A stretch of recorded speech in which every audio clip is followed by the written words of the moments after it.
You took this photograph, right, Ms. Heard? That's correct. And you testified that this was taken in Tokyo in July of 2013, correct? Yes. So you decided to take a picture of Mr. Depp asleep on the floor? He was passed out. That's a And yes. I took a picture of him because he wouldn't remember. He claimed he didn't pass out that way. And sometimes security would carry him like a baby into bed, get him changed, and he would be none the wiser. So I started taking pictures of it so that he knew that it was real, that it had gotten this bad. You took this picture as well.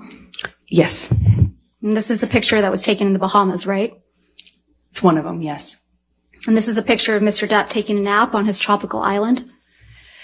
I believe he was on the nod, but as he would say. You also took this picture, right, Ms. Heard? That's correct. I did. And this is another picture of Mr. Depp asleep in a chair. No, he was nodding off.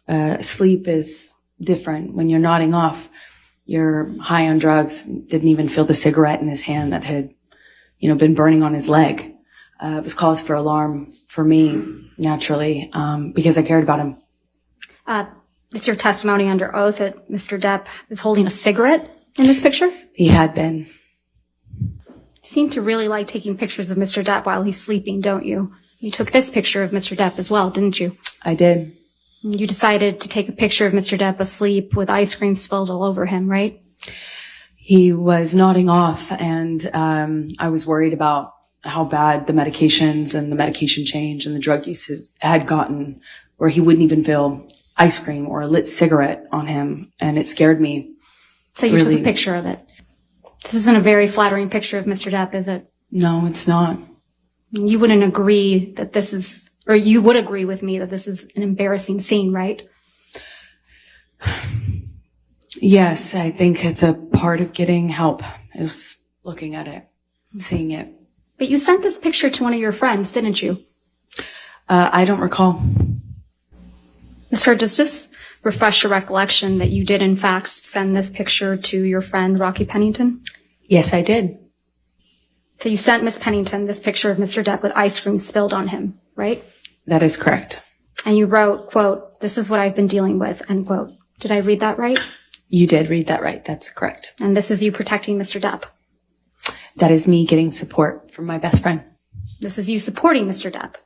This is me getting support from my best friend. I also need support. I did knock on a bathroom door on the first night. 5 bathroom doors, 2 bedrooms. That's what you knocked on. That's what actually happened in Australia, isn't it, Miss Heard? I was there. So that's I remember it. I knocked on one bathroom door. I came on the first night after he decided to take the bag of MDMA. Miss And I Heard, went to check Miss on Heard, him and see I'm going if to we move to could- strike everything after I knocked on one bathroom door.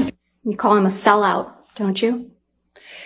I was expressing frustration about his criticism of my career and how many problems that caused within the dynamic of our relationship. Yes. So you call him a sellout and a joke? I called him horrible, ugly things, as you can hear. And Sellout. We spoke to each other in a really horrible way. Pretty sure we just heard you speak to him in a really horrible way. You called him a sellout, I just right, Miss disagree. Heard? You called him a sellout, right, Miss Heard? I called him a lot of ugly things. And a joke. I called him a lot of ugly things. You called him a joke on that recording. You called him a washed up piece of shit. I think we both called each other that on that occasion, yes. Mr. Depp mentions Aquaman, doesn't he? Yes, he does. Mr. Depp got you that role in Aquaman, didn't he? Excuse me? Mr. Depp got you that role in Aquaman, didn't he? No, Miss Vasquez, I got myself that role by auditioning.